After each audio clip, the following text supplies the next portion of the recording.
जक्काको कारणले तपाईले कति घाटा हुन्छ भन्ने एउटा यो जक्काको एउटा उदाहरण हेरौँ। जस्तो एउटा उदाहरण हेर्नुहुन्छ भने यो जक्काको मुहुडा चाहिँ तपाईको मुहुडापट्टिको जक्काको लम्बाइ चाहिँ धेरै छ र यता पछाडिपट्टि चाहिँ थोरै छ। अब यसले गर्दा तपाईले के घाटा हुन्छ भने जुन हामीले जक्कामा चाहिँ तपाईको घर बनाउँदाखेरि सडकबाट तपाईको सडकको क्षेत्राधिकार अर्थात् राइट अफ वे छोड्नुपर्ने हुन्छ।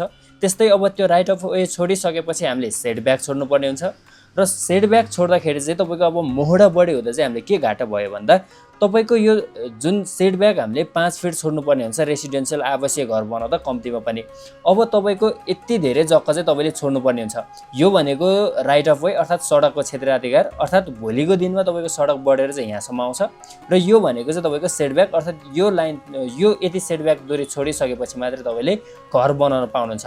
अब यसमा घाटा भनेको तपाईको यो सेटब्याक र रोको लागि तपाईले यति धेरै जग्गा चाहिँ छोड्नुपर्ने हुन्छ अर्थात् यो यति धेरै तपाईको जग्गा चाहिँ खेर गयो। जस्तै अब तपाईको जग्गा चाहिँ यता सानो मुहाडापट्टि चाहिँ भइदिएको भए तपाईले अब सेटब्याक र रोको लागि भनौँ न यति जति जग्गा छोड्नु पर्यो भने यो त तपाईको थोरै क्षेत्रफल अथवा थोरै एरियाको अथवा थोरै जग्गा खेर जान्थ्यो। अब तपाईको यता धेरै लम्बाइपट्टि चाहिँ तपाईको जग्गा काट्दाखेरि चाहिँ धेरै जग्गा चाहिँ तपाईको खेर जान्छ।